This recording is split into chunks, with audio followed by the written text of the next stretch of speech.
وسلم خاتم الأنبياء والمرسلين. أيها الإخوة الكرام، ضيوف مهرجان سيدي علال العميري للفروسية التقليدية، أرحب بكم أجمل ترحيب في رحاب أرض الخلفية. فبمناسبة الذكرى 18 لتربع صاحب الجلالة والمهابة الملك محمد السادس نصره الله وأيده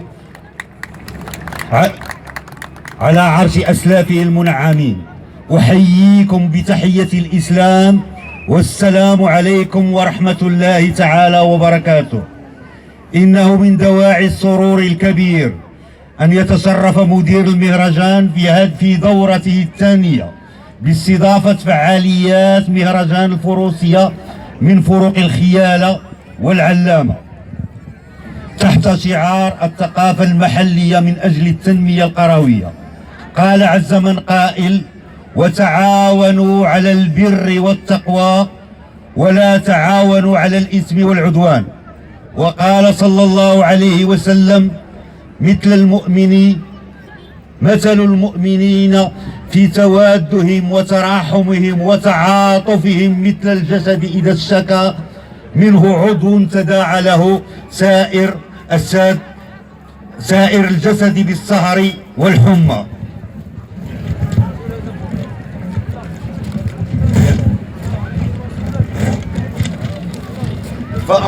فأقول لكم لكل من يبذل جهدا: نعم أنتم، جزاكم الله خيرا وأحسن إليكم. إن جمعية أولاد عيسى للتنمية القروية تتبنى هذه المبادرة الشاملة لإنجاح هذا المهرجان، وتأتي هذه المبادرة من بين أهداف الجمعية التي تنطلق من رسالتها في خدمة المجتمع وترسيخ هذا التقليد وحرصها على إنجاحه وتعزيز القيم النبيلة فيه.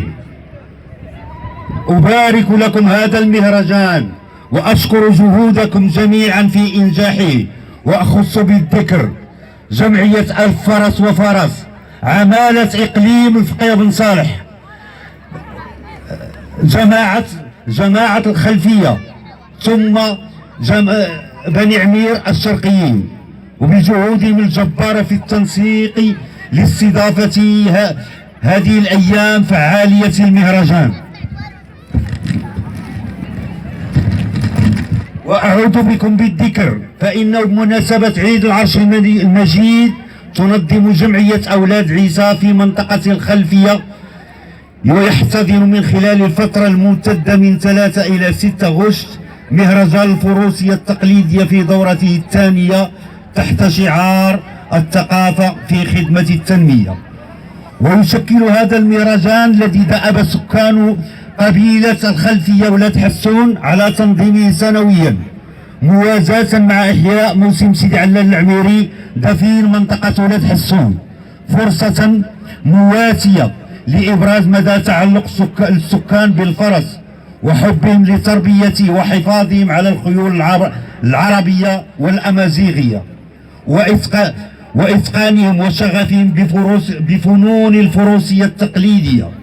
وسيشارك في هذه الدورة فرسان بني عمير، بني موسى، بني شقدال، يمثلون مختلف المناطق المعروفة بمحافظاتها على مكونات فن التوريدة.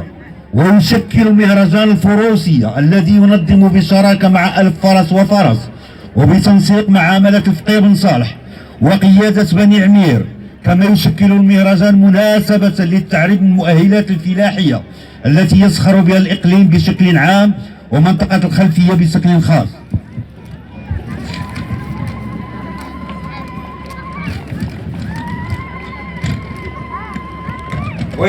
ويتضمن البرنامج العام لهذه التظاهرة الاقتصادية والاجتماعية والترفيهية، والتي تحظى باهتمام كبير وتعرف إشعاعا على المستوى المحلي والإقليمي والجهوي والوطني العديد من الفقرات. وموازاة مع هذه العروض ستعرف هذه الدورة تنظيم سهرة فولكلورية تحيي العديد من الفروق المحلية، إلى جانب تنظيم بعض المسابقات الرياضية وبعض الأنشطة وبعض التظاهرات. وفي هذه المناسبة العزيزة على قلوبنا نحن المغاربة،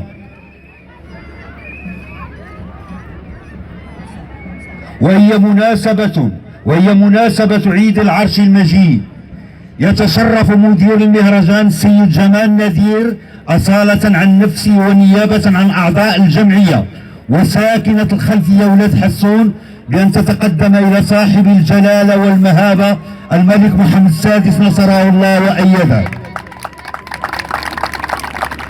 بأحر التهاني والأماني وأصدق عبارات الولاء لجلالته، مجددة تشبثها بأهداب العرش المجيد، راجية منه عز وجل أن يبقي ذخرا وملاذا لشعبه الوفي، وأن يقر عيني جلالتي بسمو الأمير مولاي الحسن وصاحبة السمو الملكي لاله خديجة وسموه السعيد مولاي رشيد وباقي أفراد الأسرة العلوية المجيدة، إنه سميع مجيب.